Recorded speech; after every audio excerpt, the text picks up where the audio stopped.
welcome back to Burso, hanging out with no mates. Very exciting times. And yeah, okay, that's a very exciting intro. Today we have Chris Burson. If this isn't the most narcissistic thing I've done in a while. Anyway, so I am just back from the Veteran Games. So that was a very exciting weekend that we had. Just thought there's been a bit on. We will probably go with a little bit of a cheeky update. Coming out of Potapalooza 4, very exciting. It was good to have the boys on board. Things have been pretty all over the place with the podcast. People have got a lot of stuff going on. Al is taking a bit of a break. He's got to sell a house. And he has built all on his own, which is very impressive in itself. If you've seen his house, it's quite massive. So well played him. People have asked me a couple of things in relation to the last podcast that we did and amongst some other things. You may or may not have noticed in the last solo pod I did, wasn't all that up and about, which is fair enough because it's weird doing this on your own. It's funny now, like I've seen plenty of YouTubers that are doing YouTube on their own, speaking to camera, going through a bunch of stuff. For example, Matty Williams or Willie Beating Cancer or Matt Williams OAM, however it is you know him as. I see him doing a little news thing, but I mean he has things in the background, so he has like little pictures. He's talking about current events and those sorts of things. I just wonder behind the scenes what it looks like that he's looking at. Like he's got a nice backdrop, he's got this and that, but it's weird being on the other side where I just wonder if he's looking forwards and it's just like that's his kitchen or if that's his whatever. And you see all these other YouTubers that have cool little studios. Like when we went to Matty Morris's one, for example, he had soundproofing up, he had this and that. But if you look the other way, it's just an office.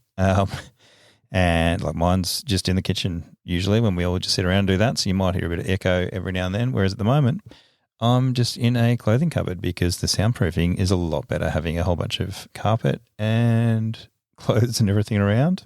And I don't need to have 4 people in here, so I don't mind being claustrophobic at the moment.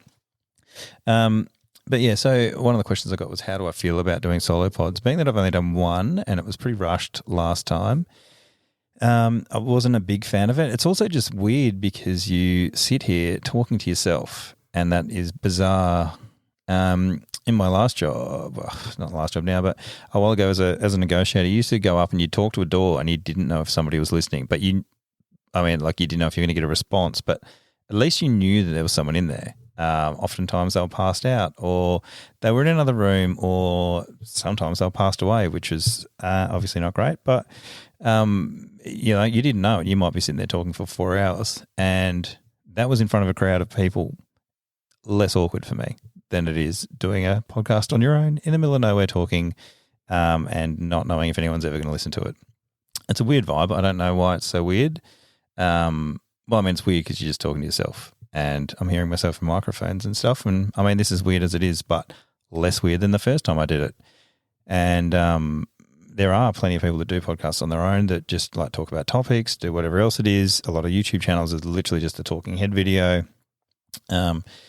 So I feel like it's one of those things where the more you do it, the more you sort of accept what it is. And potentially then if you get more comfortable doing it, maybe people hate it less than the meantime. And to be fair, I don't even know if people did dislike the first one. It was just me that disliked it. So now everything is tainted with a brush that way. I have spoken to a couple of people who said they didn't mind the last one because it was only 25 minutes and it was just basically an update. So we'll see how this one goes. But yeah, so the solo pods, it's a bit weird because you can't really... You literally have to sit here and talk to yourself for starters, but it's like there's not really a back and forth banter that you would have in the podcasting normal, the way we do it. Like we generally have 3 people. So if you're interviewing and there's 2 people that can do it, like I'll have a certain line of questioning and I won't think of something that someone else will do. So there's a lot of times when I've listened to other podcasts, I'm like, oh, why wouldn't you ask that? And I'm like, well, that dude doesn't have the same background as me. He doesn't have the same thought process as me. And that's what I love about having a second co-host is they'll think of something that is, a lot of people have said, I think, very outside the box, which probably means I can't ask questions that are I don't know, a normal person, I guess, would ask, being that, like a straightforward question, like I'm always thinking of, a different angle to ask something, or even in my last job, it was always like what's an out there idea that somebody's not going to think of, or whatever else it is, because everyone else had the normal ideas. So it was always me to be a random rogue unit that would have generally was a crazy idea that people didn't want to go with, but 1 out of 10 ideas people used to not hate that I'd come up with. Whereas here it's different, because now being here on my own, I've sort of got to be a bit more. What's a generic question that people want to know? What would this and that? Whereas I love asking questions of people that come on. If someone comes on, they're like, I'm a fireman. I want to ask them about, I don't know, what's their favorite pet that they've had to rescue out of a tree or something, like something random that you're not going to get from other podcasts. And that's something I've enjoyed with having like Rod or Clay or any of the other boys on that are doing something. And then you ask them something that's probably not the generic response that people want to go, like, oh, how long does it take to fly, or whatever else it is, whereas you can probably knuckle down more on, I don't know, how does it feel to land your first aircraft, or what do your friends think about you being a pilot, or, random stuff that I like to know about that maybe other people won't. I now can't do that, because if I'm doing it on my own, I've now got to probably do research. That might be another thing that I'm not a massive fan of. I just like having a conversation and doing whatever, whereas the other people that I go with tend to have a little bit more of a structure and an idea behind it. I have also had other people, thanks BK, who say, if you don't introduce someone in the next 30 seconds, I'm going to come and beat you up next time. He's also told me to keep Eddie the Eel's name out of my mouth, so that's the last time I'll mention him. So in the last one, what did that bring up? I don't know, it was a bit weird, and I can't stand listening back to it because I feel really awkward about it. I didn't enjoy doing it. It was more I said that I would make pods come out every Monday and Thursday, and realistically nobody else probably cares, but I did. So I was like, well, I will do one. So we have one out on Monday and Thursday. As it is, this is Wednesday night, and this probably comes out tomorrow or today when you're listening to it, whenever. But that's because I wanted to have one out for tomorrow. But I'm less awkward about this one than I was about the last one, maybe because I have done a few more things like the veteran games and stuff that I've got to talk about. What else is there? But yeah, so the last one was like 2 a.m. I was grumpy about doing it. I was feeling a little bit let down as an actual team thing. And again, this is perception. This isn't what actually out there. It's just literally in my head going, why do I have to do this? And it's funny, every time you do something like that, it was the same as when I was doing T-shirts. It's like every time something gets a little bit hard or uncomfortable or whatever, you're like, just this would be easy to just stop. And then you realize that's why people do, and that's why so many things are unsuccessful. And I think, I'm far from successful. Like this is clearly not paid or anything else like that, but it's every time I have a situation where I'm like, I should just stop this and do something else. Then a little bit later when I feel that, I go, well, this is why another podcast would have died, or this is why another small business would have failed, or whatever. So now I see these moments when I'm uncomfortable and I don't want to do it, that's what somebody else would have just turned around and gone back or just cut it away. So now those moments are starting to be a thing where, I don't know, they're like a growing pain maybe, I suggest. So I don't know if you guys have gone through that in your own lives where you started doing something and you went, it's too hard, I give up, and you just go back to something comfortable. Or you have gone, you know what, this is part of the process, it's part of the journey, I'm going to run through it. So I guess the more moments I have of that, the more people that have gone by the wayside, and then, who knows, one day Kim Kardashian might hear my podcast and love it and then have me on, and then next minute there's me buying an island like Richard Branson. That might be a bit much. So another thing is the imposter thing. We sort of, at the start, we kept saying imposter syndrome pretty much every third things because we don't know what's going on. You're like, oh, when did you feel like an imposter? Oh, yeah. And then that made you feel like an imposter? Okay, cool. What about this for imposter? I'm like, we just said the word probably every 3 paragraphs. But yeah, like I hadn't felt that way for a while, like, because it was just fun and banter talking to mates, and even the guests that we had on there ended up being, mates by the time we'd been speaking for 30 minutes before we started. So that wasn't really an issue. Whereas the solo one on my own, I was like, what are you doing? This is stupid. No one's going to care. you're probably going to lose a whole bunch of listeners, which is funny in itself because realistically and I get told off now for saying we have 7 listeners.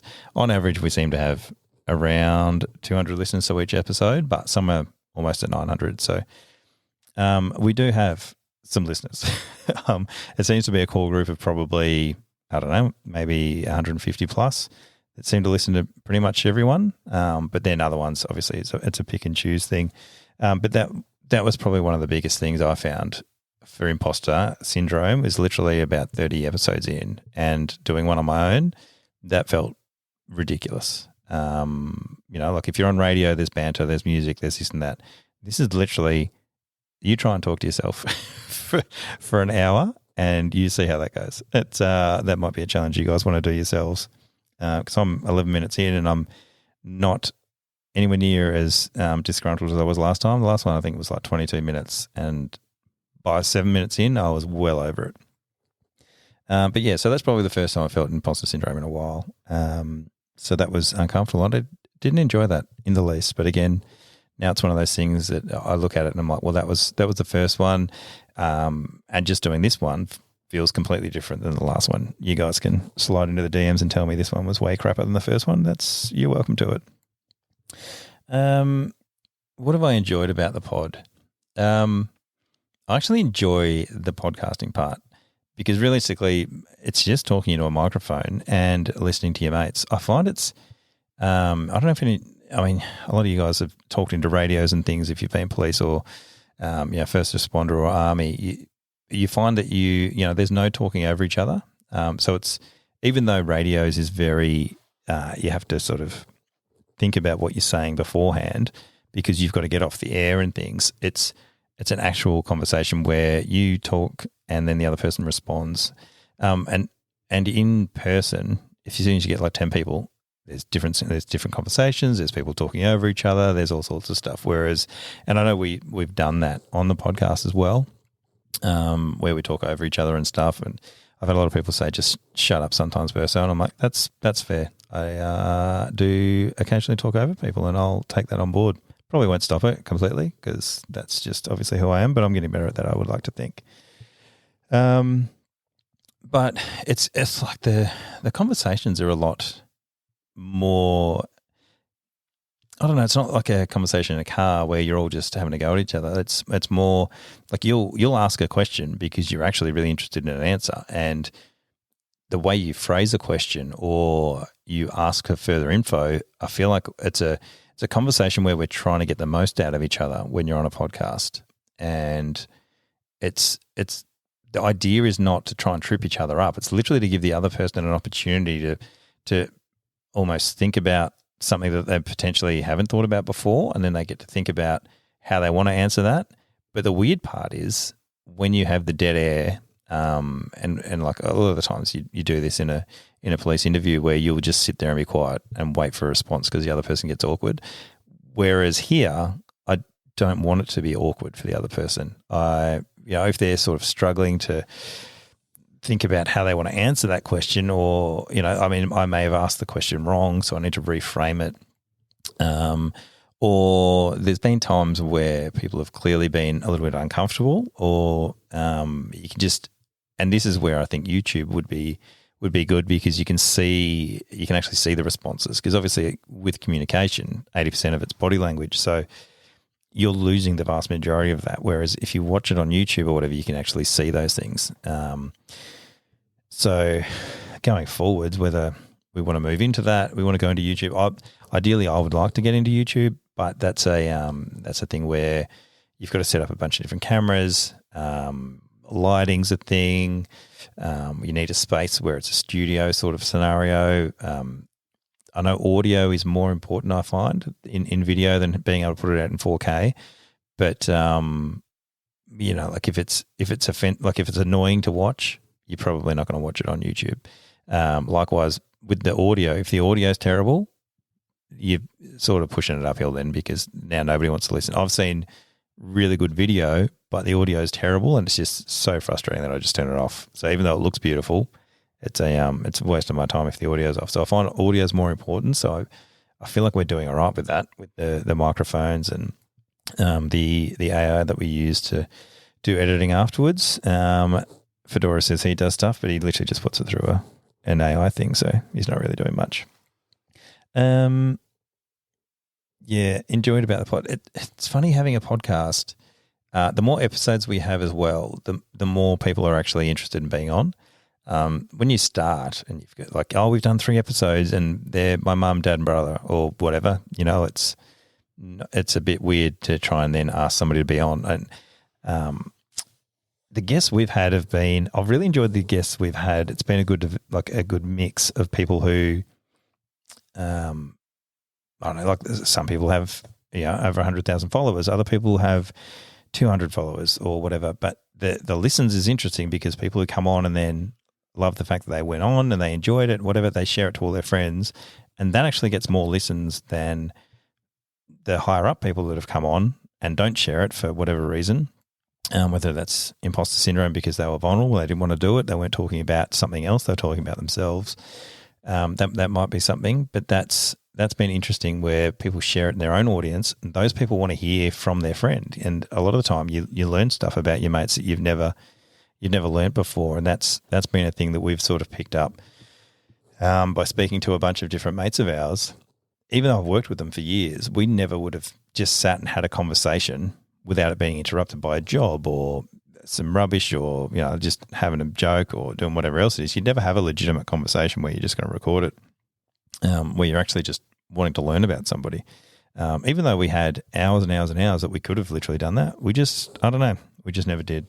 So that's been great to learn a lot more about mates of mine now. And post getting out, just finding out that a lot of people have the same feelings about leaving. They're like, I've lost my identity. What am I doing now?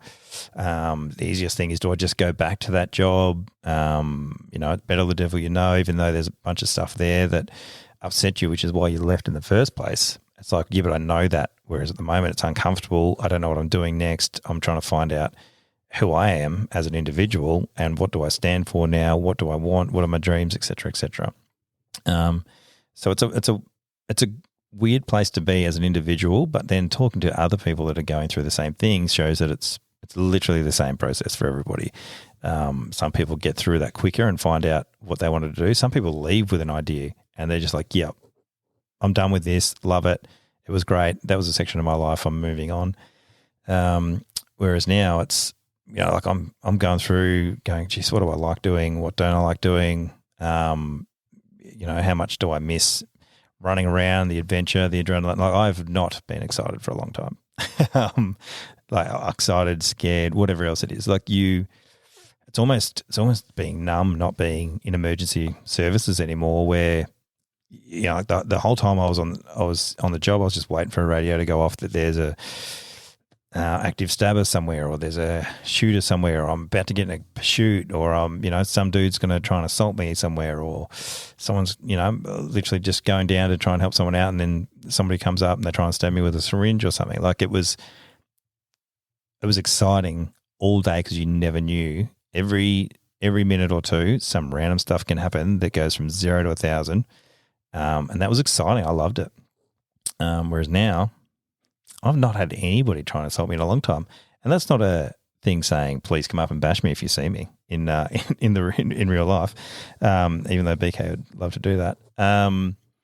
It's just it's a weird thing when you I don't know. It's almost like a numbing, boring feeling. And I can see how it's hard for people who are in even more elite things. Like all the SF boys that doing like halo jumps and stuff, jumping out at night time at 30,000 feet with oxygen and going in to find a high-value target and stuff. Like, I cannot imagine how boring life must be after you do that. And that's not to say that, if you're an accountant or whatever else it is, that you're living a boring life. There's plenty of people doing awesome stuff there.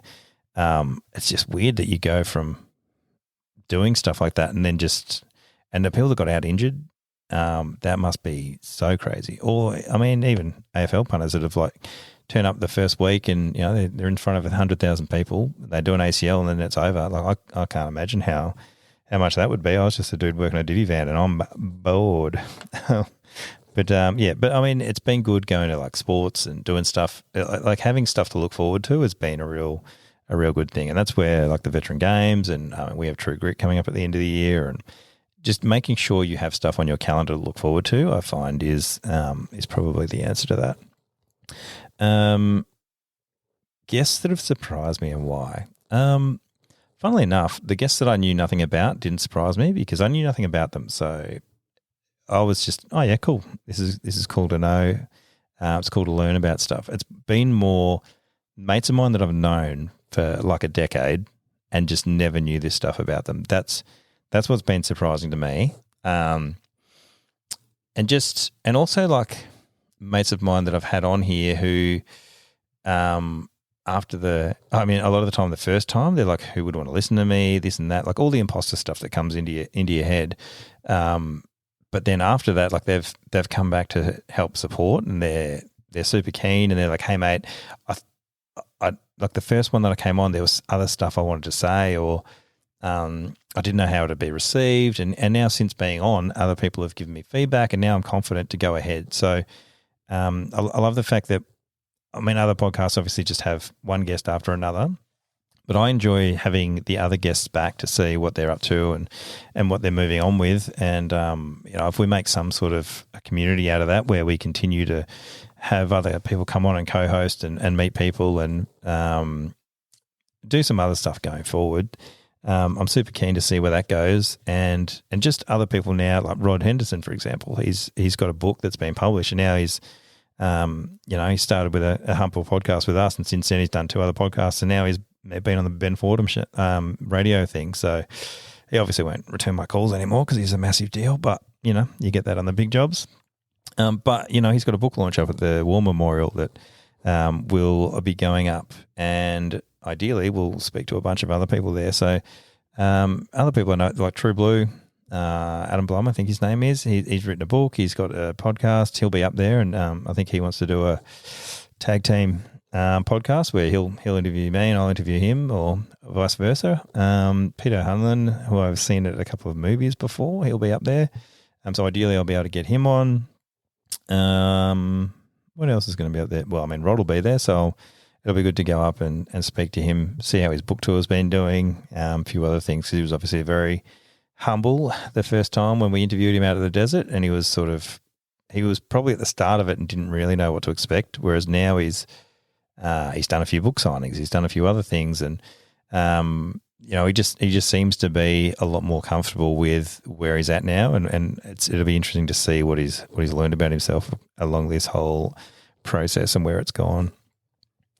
What else? Learned about myself so far. I've learnt that I say a fair bit. I've also learnt that I say like a lot. I've been trying really hard to get rid of that. McConnell's the same. He was saying, if I say 100% or correct, you feel free to slap me. So it's one of those things that's weird where if you listen back to yourself, it's good for working out what stuff you are, if you're talking too fast, for example, or things that you say over and over again, or if you're breathing too close to the mic, which I'm sure I've been doing because I can hear myself in my headphones occasionally, which is a weird thing because when I'm doing the pods with other people, you can put your head away from the microphone because there's other people going to talk, and you can have a drink, you can do whatever else. Whereas here it's, like if I don't talk, it goes really awkwardly quiet for a bit. Even just having a laugh, you're like, who am I laughing to? It's to yourself. If you sat, like I've been here for 24 minutes, I dare you to sit in your I don't know what's this, a walk-in robe. If you sit in there and talk to yourself for 25 minutes and see if you can tell yourself a joke and make yourself laugh, probably all sorts of psychs saying I've got issues at the moment, but I'm out, so you can't keep me out of a job now. But yeah, I've learnt that. I mean, it's one of the things where you say resilient, but what am I really being resilient about? I'm talking into a microphone, doing nothing. It's weird. It's not public speaking, but I have less of an issue public speaking than I do private speaking, I would say. Is that a thing, private speaking? I don't know. We can take that off. I've had my first guest speaker appearance at the Ringwood RSL, and that was that was interesting because they were all Vietnam vets, and that was a massive imposter thing. I've been to Timor twice, and I had fun.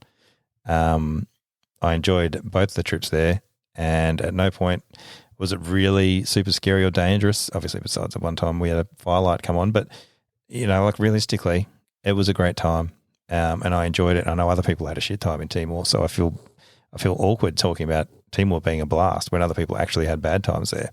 But none of that compares to Vietnam, and the awkward moment you have after you do a speech and you talk about stuff there, and then Vietnam vets come over and they're like, "Hey, mate, don't talk down what you've done. Don't talk down your service, this and that."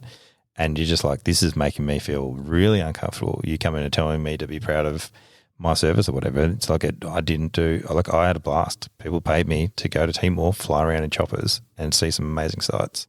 Whereas these guys got conscripted, went against their will to go to a war and see their mates get blown up. So it's a real weird vibe. And I've heard Tommy Archer talk about it on Maladjusted Monkeys. Hopefully he kicks that off again. But I heard him talk about it there, and he was in Afghanistan. He was talking about how he didn't really get into some amazing firefights and this sort of stuff. And some of the Vietnam guys go, "Mate, I was a transport bloke and I never got in a firefight over in Vietnam," which is weird. And I don't know why I wouldn't have thought that would have happened over there. I literally thought everybody who went to Vietnam basically lost a mate or saw a mine go off or, got shot at or whatever else it is. So it's just funny, the perception that I think there might be other Aussie veterans that feel the same way, or same as Navy guys. They did op relexes up on the Darwin coast where they were pulling plenty of bodies out of the water. That was not great.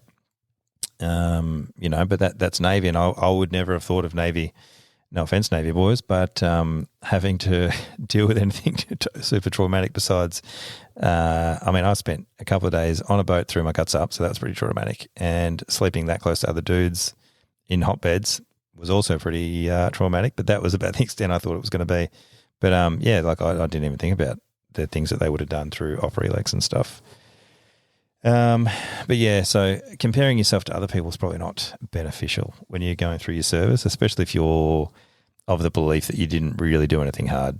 But, as it was, one of the Vietnam guys was talking to me and he said, "Look, mate, I didn't even sign up, and had there have been a war that was like Vietnam, you would have gone." And that's one of the things where you're like, well, yeah, I would have, but I didn't. So that's the weird sort of dichotomy of that, I think.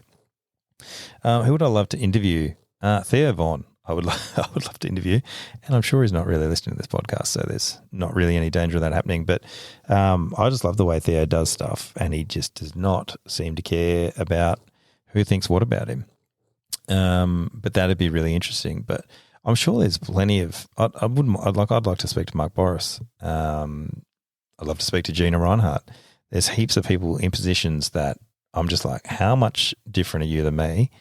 And, what advice would you have for someone who, I don't know, wants to get up, be super successful and do stuff for themselves and, like entrepreneurship and stuff where you're starting a business where you want to be able to set yourself up so you can have enough money that you can retire your parents or they don't stress about anything anymore, or you can, pay your mates' houses off and stuff. Like that's the main reason. Like I would love to be rich is just so that I can, go over, like my mates with young kids that are struggling. They're working 2 jobs to try and pay for stuff to the cost of living and trying to raise their kids, but they can't be there because they're working so much and these things. Like I would love to be able to make enough money that I can pay their house off so that they're like that whole thing is gone and they can just live a happy life. Like I don't want to give them, if I had that much money, I'd give them millions, but like literally just knowing how much the mortgage just absolutely F's anything else I want to do in my life at the moment.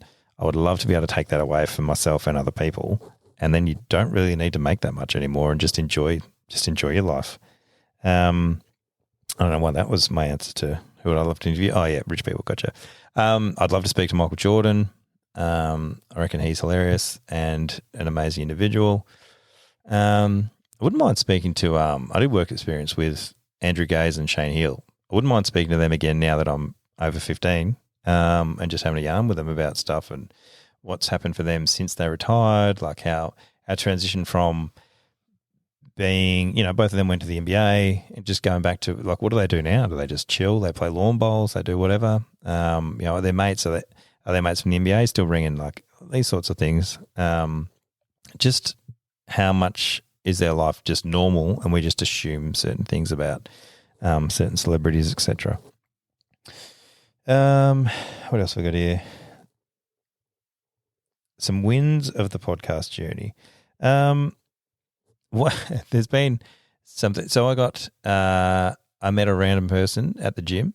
He'll remain nameless now, but he came over and I was sitting on the bench and this random bloke came over and he showed me his phone screen and I thought he was trying to say, "Is this your phone?" And I was like, "Mate, I've literally got my phone in my hand." He had headphones on. He was just looking at me. I was like, "Mate, leave me alone. What's going on here? I'm at the gym." And then he kept persisting. And then I looked at his screen and I saw it had the Imposter podcast on it playing. And then he was like, AKA, "I'm listening to your podcast." That was a weird thing because I thought some dude was either trying to pick me up or I didn't really know what was going on. But it was funny at the time because at no point would I have thought anybody would have ever recognized me for something. So that was an interesting moment. And since then, I had another one. I was in Adelaide. So that is, again, this is weird. So my local gym, I got recognised, but then in Adelaide, somebody came up and they spoke to me because they were going to an Invictus event over in Adelaide. He goes, "Have I heard your voice before?" And then that was just bizarre to me. I was like, potentially. I'm on a podcast, but you'd have to be one of the 15 people that are listening to it. And he said, "Yeah, no, I heard you on Zero Limits." So he obviously probably hasn't listened to this podcast, but he was like, "I was episode such and such." So it's weird being part of the Zero Limits crew now where you're almost like your business card is what episode you are from Zero Limits. So that was pretty cool, but he recognized me from my voice, which was a weird thing to have happened. But yeah, so that was my second one. And the last one was this weekend on the Veteran Games. We were driving along and then one of the boys was behind me. He goes, "Hey, mate," he goes, "I've listened to you on a podcast and we've messaged." He goes, "And it's just surreal for me that I'm now sitting next to you on a bus." And it was funny. Like I didn't really know how to respond because I was just like, "Well, we're just mates and we've just been hanging out for the last day and a half."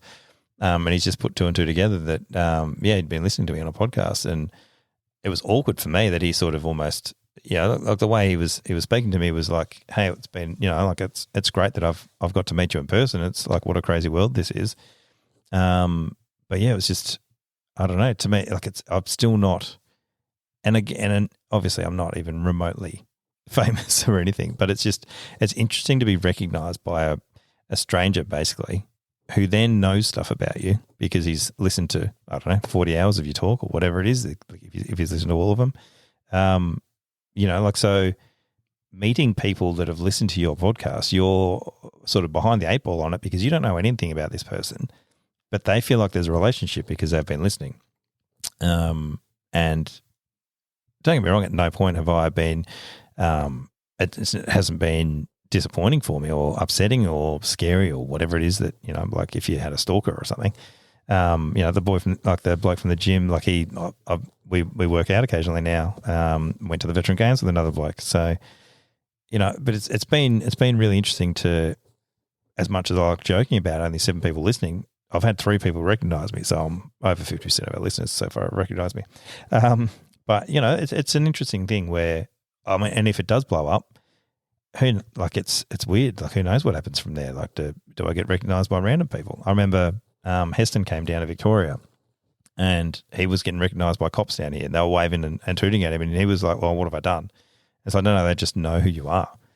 And they were like, "Yeah, we like what you're doing in the media and that sort of stuff." So, I'm nowhere near Heston status, but it must be weird for him to be recognised by people and not know which way it's going to go. What else have we got?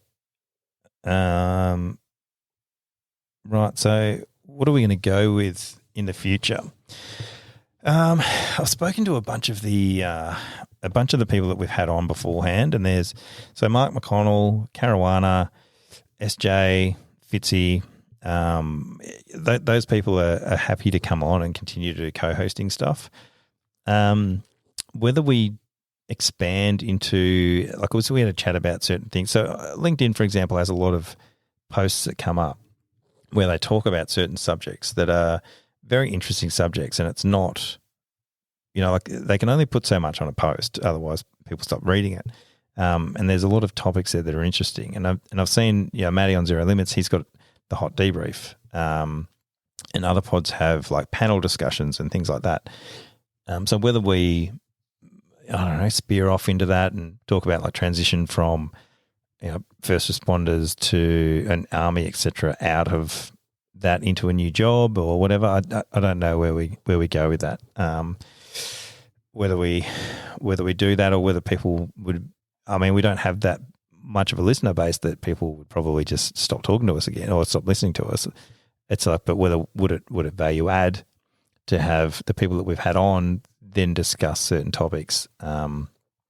Would that get more interaction from people listening to the podcast, whether they would want us to discuss a certain topic and then we can come back and have an actual discussion over it? Whether we do, I don't know, like we can have other stuff where we go, hey, everybody shoot in a bunch of questions you want answered. We'll sit down and discuss the topics that come up. There's different ways we can go with it, but I don't really know whether we're going to pivot, whether we stay the same. Like if we get a whole bunch of guests coming on, it'll probably just stay the same as it is.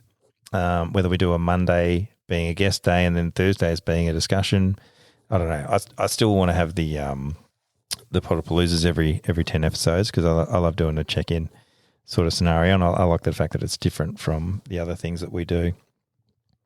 The newsletter is a work in progress. I think now that we're on LinkedIn, and I've been pretty lazy with updating that, but being on LinkedIn, I think, is probably going to be a good spot for the more serious podcasts. I can do a little brief about it. But then also, like the newsletter that we have, like SJ did an amazing job on it. Al's been doing an amazing job before that. Allegedly, I'm going to have to do some. But I think it might be interesting to have each of the different guests adding certain stuff to each newsletter, or whether they do a newsletter each. I don't really know where we go with that. So definitely open to ideas. If anyone has any, feel free to shoot us a message on LinkedIn or Instagram or wherever else it is that we're hanging out at the time. So those things have been interesting. I'll just jump on the old Buzzsprout app here. What have we got? So, for example, we are 300 downloads off 10,000. So, in under 50 episodes, we will have over 10,000 downloads. I don't know if that's good or bad, but that's a bit ridiculous to me to think of 10,000 people have listened to. Well, realistically, that's 10,000 hours of listening time. That's pretty weird to me that people would sit here and listen to us talk this. What else have I got here? So I'll go through the best episodes we have at the moment is number 11. It's got 889. Again, that's Matty Morris part 1. Matty Morris part 2, 665. But then we've got McConnell. He is episode 12. He's got 624 for his first one. And then 445 for his second one, which to me points out that over 200 people realised in the first one that McConnell was pretty boring. So don't bother on the second one.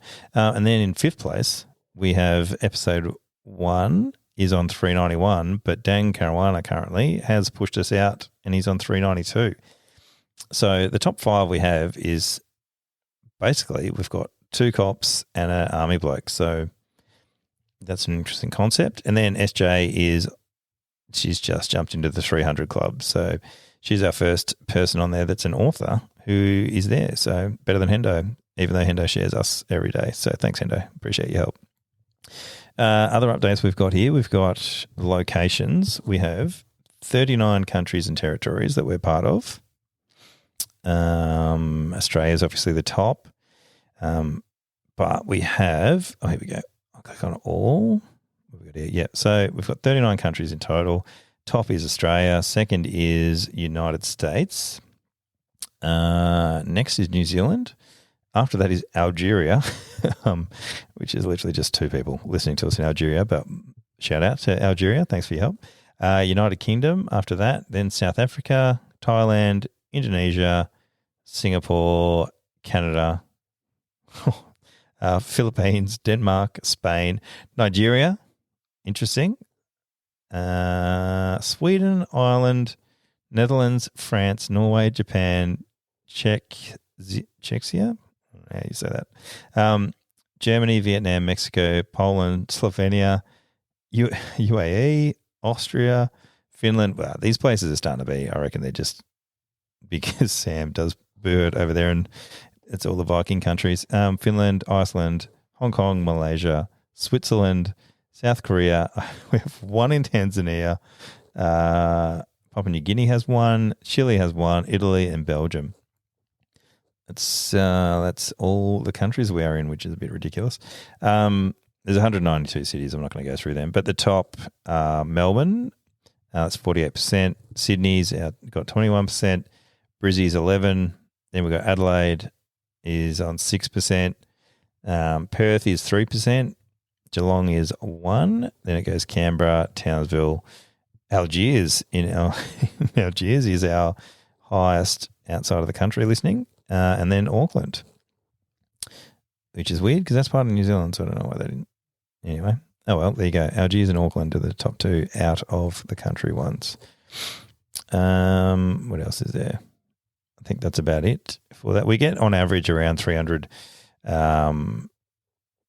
listens a week. So ideally, by the end of this week, or next week anyway, we should have 10,000 listens, which will be very exciting. Don't know what that means for us, but it's a milestone nonetheless. Cool. I'm at 42 minutes. Interesting. Talking on my own. So for me, coming up, I'm still going to endeavour to try and do these get them every Monday, Thursday. But my actual work is going to ramp up. We have the Veterans Health Week coming up in October, which means we have to apply for a bunch of grants, which is going to take up a lot of my time, and then organise with a whole bunch of different sporting and like RSL and other different ESOs to try and get some grants on to try and do as many events as we can for veterans over October. I also have a community day that I need to organise in November. True Grit. So that's I don't know if anyone knows about True Grit, but it's similar to like a Tough Mudder / Spartan / obstacle course scenario. So anybody who is a veteran and anyone who wants to do it, get involved. But anyone who is a veteran or family member, you're welcome to hit me up in Victoria. There are True Grits all around Australia, and we have our little Invictus people that are all over the country. If you hit up your local one, they'll tell you when your True Grit is. I think WA is the next one. Ours is in November though, so if you want to be part of a team, and I dare say the average Joes will be there if anyone wants to meet any of those boys, you're welcome to come along and meet them. Just hit us up on the Facebook group. I've got Invictus Australia - Victoria. That's the crew. That's a very pom one, so you can shoot messages and stuff to me there if you want to do Invictus stuff, or you can talk to us on the Imposters with the Instagram page or LinkedIn if you want to talk to us about organising events. What else have I got here? I'm going to run for the council. So I'll be running for the U Gangs, I think it is, they call it here. It's basically Lara, Anarchy and surrounds about there. So that election's in October, so that's ramping up rapidly. I'm going to have to try and work out how to do a shout out and deliver a whole bunch of stuff, speak to the locals, try and get elected, so then I'll be a councillor, which will be interesting. There is a movie that's coming up. If anyone is in Victoria and they want to be in a large Netflix movie that's coming up, give me a yell and I will pass you on to a casting agent that I know. They're super keen to have anyone who is a veteran or first responder, basically anyone who's held a firearm or knows how to pretend that they can hold a firearm. You are welcome to come along. Shoot me a message and I'll get you in contact with the casting agent for it. What else is there? The Veteran Games. So the Veteran Games was on the weekend. We went up on the Friday. They started on the Saturday, so we went there. It's at a place called Raw 24, I think it's called. And it's out in Namimba Valley, which is sort of southwest of the Gold Coast, about sort of 25 minutes, 30 minutes from the Gold Coast. So we went there. Last year, I think they had 48 veterans. This year, I think it was 110. Vendors last year, I think there was like maybe 8. This one seemed to have maybe, I don't know, about 20 maybe. Savvy was there, Mr. Savvy, Mark Curry, so that was great. We were ice bathing together and doing whatever.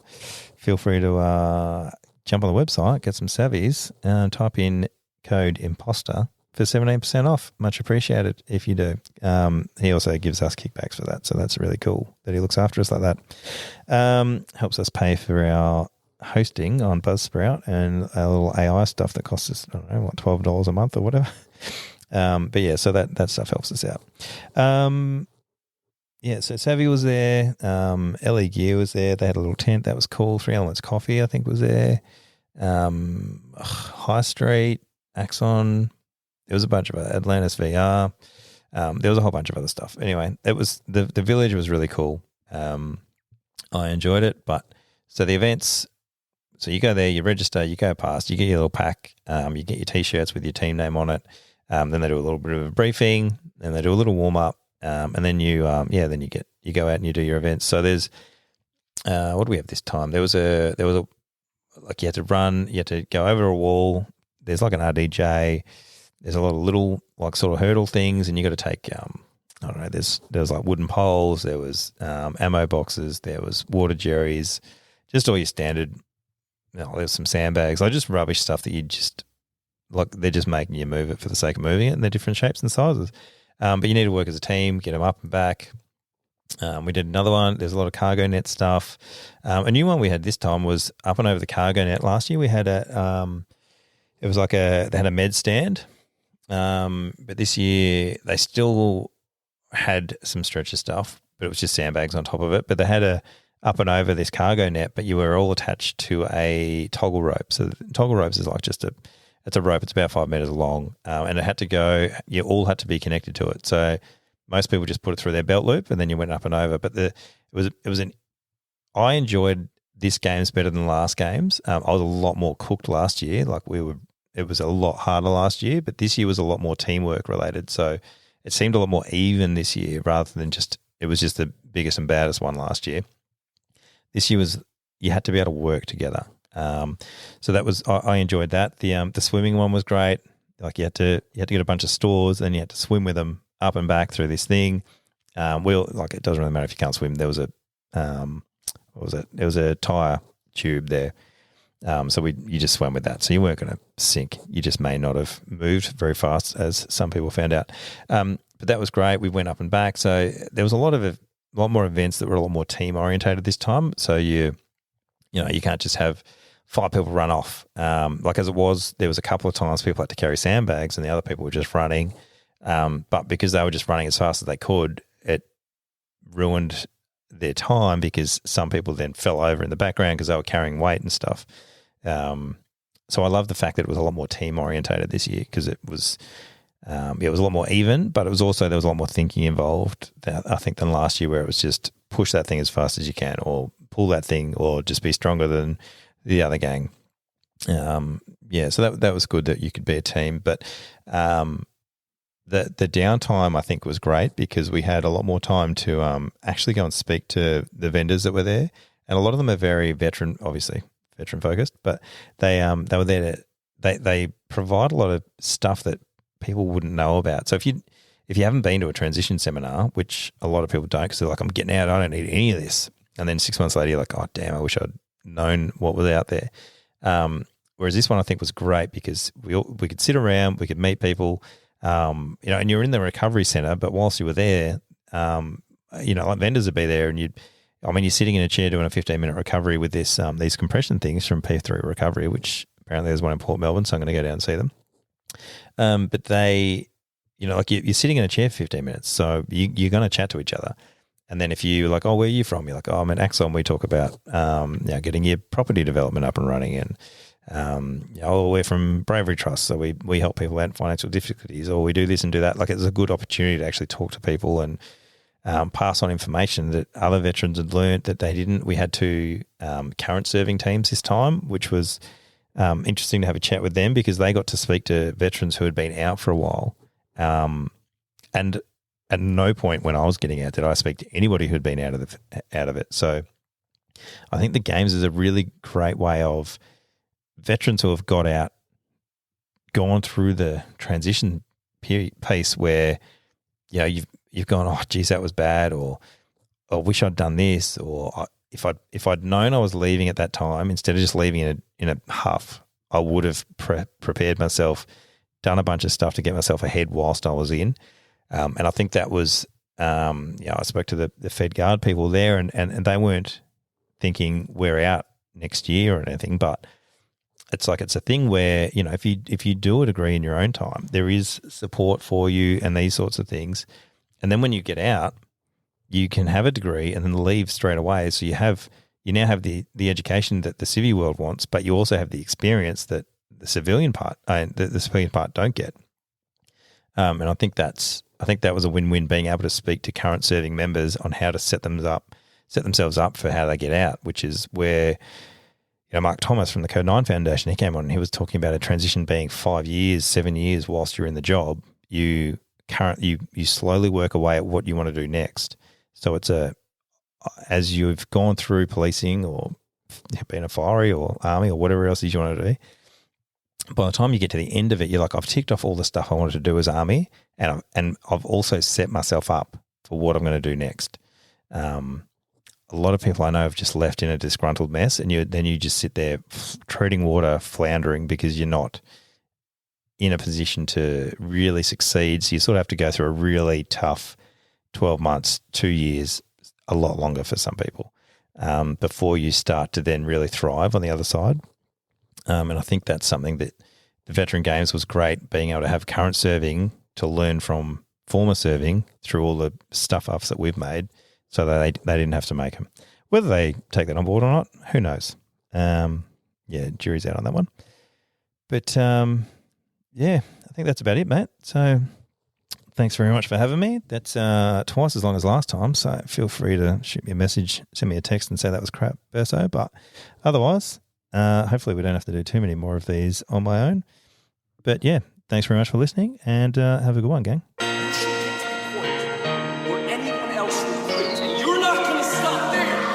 Just do it. What's the worst that's going to happen? Just do it. Simple.